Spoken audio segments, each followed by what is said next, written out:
C'est sûr que je considère qu'il y a probablement eu énormément de stupidité humaine pour qu'on en arrive là une deuxième fois. Le message peut-être à lancer à la population, c'est qu'il ne faudrait pas que ça arrive une troisième fois. On va essayer de toffer à run une deuxième fois, mais une troisième, est-ce qu'on va être capable de le faire cette fois-ci? Puis ça va être de puiser dans l'argent de tout le monde pour nous permettre de survivre. Je suis pas sûr que ça tente à tout le monde de payer pour la survie d'un bar ou d'un restaurant. François Meunier est vice-président aux affaires publiques et gouvernementales de l'Association Restauration Québec. Bonsoir, M. Meunier. Bonsoir, M. Fillon. Votre réaction à l'annonce du gouvernement aujourd'hui? Écoutez, on est sous le choc, vraiment sous le choc. On est irrité également. On trouve que c'est injuste. On a fait tellement d'efforts depuis la réouverture des salles à manger, depuis le mois de juin, pour offrir à notre clientèle, à nos travailleurs, un environnement de travail, un environnement, une expérience en restauration sécuritaire. On a investi de l'argent en plexiglas, en masques, en produits aseptiques, et ça sans aucune aide de l'État.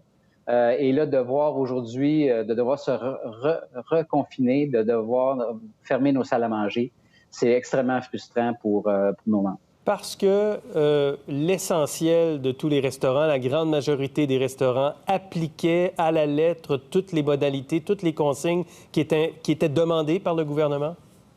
Bien, écoutez, nous, on est très fiers du travail qui a été fait par nos gens.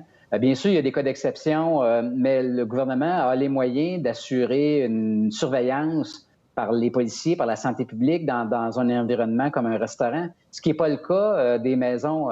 Depuis, en fait, la semaine dernière, jeudi, sur de nombreuses tribunes, le premier ministre a répété des dizaines de fois que c'était pas les bars, c'était pas les restaurants qui étaient le problème, c'était les rassemblements privés. Alors, on est un peu dubitatif aujourd'hui là, de voir... évidemment, on pense qu'on est un peu un symbole ou des boucs émissaires pour que le gouvernement puisse envoyer un message à la population qu'on doit complètement cesser nos contacts sociaux. Vous savez, nous, on était prêts à faire des sacrifices. On aurait pu avoir des mesures de remplacement qui auraient été davantage encore contraignants, mais somme toute, au moins, on aurait pu garder nos salles à manger ouvertes. Je vous rappelle, M. Fillon, là, qu'on est dans une industrie qui est déjà très fragilisée par la COVID, sinon l'une des plus fragilisées. Et c'est pas juste le 28 jours qui nous inquiète, c'est les mois aussi qui vont suivre.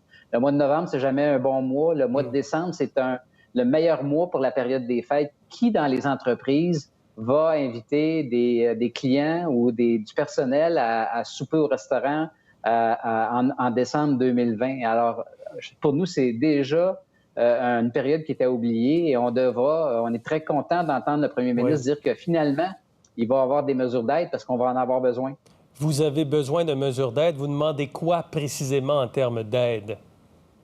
Bien, ça fait déjà longtemps qu'on en demande, mais dans le contexte d'un reconfinement, là, c'est certain pour nous qu'on devra s'attaquer au fameux problème des loyers. Là, on est le 1er octobre jeudi. Le 1er octobre, là, habituellement, là, il y a un loyer à payer. Oui. Or, il y a de nombreux restaurateurs qui sont déjà en arrérage des loyers des derniers mois et il n'y a plus de programme d'aide au fédéral pour le paiement des loyers commerciaux.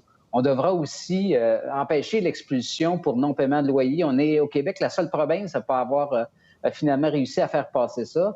Le 1er octobre aussi, là, c'est un peu particulier parce que le 1er octobre, c'est le versement des taxes de vente, TPS, TVQ. Alors, la même journée qu'on dit aux restaurateurs, on va vous fermer vos salles à manger, mais envoyez-nous les taxes que vous avez perçues dans les derniers mois. Oui. Alors, il y a beaucoup de choses comme ça qui ajoutent à nos difficultés et on devra très certainement aussi offrir un congé de taxes foncières. Là.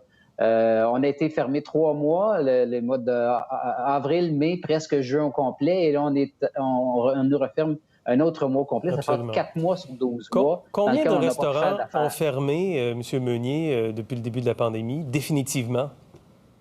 En fait, c'est extrêmement difficile de dresser un portrait à ce moment-ci parce que, notamment, j'ai eu les chiffres de faillite pour le mois d'août. Là. Alors, il y a eu moins de faillites en 2020 qu'en 2019. Ah bon? Pourquoi? Parce que finalement, on vit sur du temps emprunté. Les programmes mis sur pied au fédéral ont supporté les entreprises d'une manière très concrète. La subvention salariale d'urgence a été d'un secours important.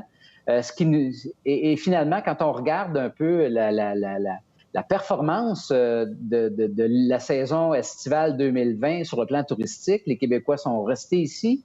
Donc, des endroits comme le Mont-Tremblant, la Côte-Nord, Charlevoix, le Bas-Saint-Laurent, la Gaspésie.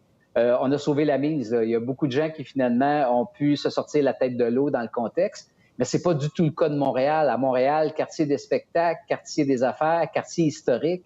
Vous savez, on peine là, à avoir à peine 10-15 des ventes.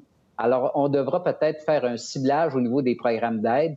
Et très certainement que Montréal là, devra être supporté davantage que d'autres villes. Merci, M. Meunier. Bonne chance. Merci, M. Fillon.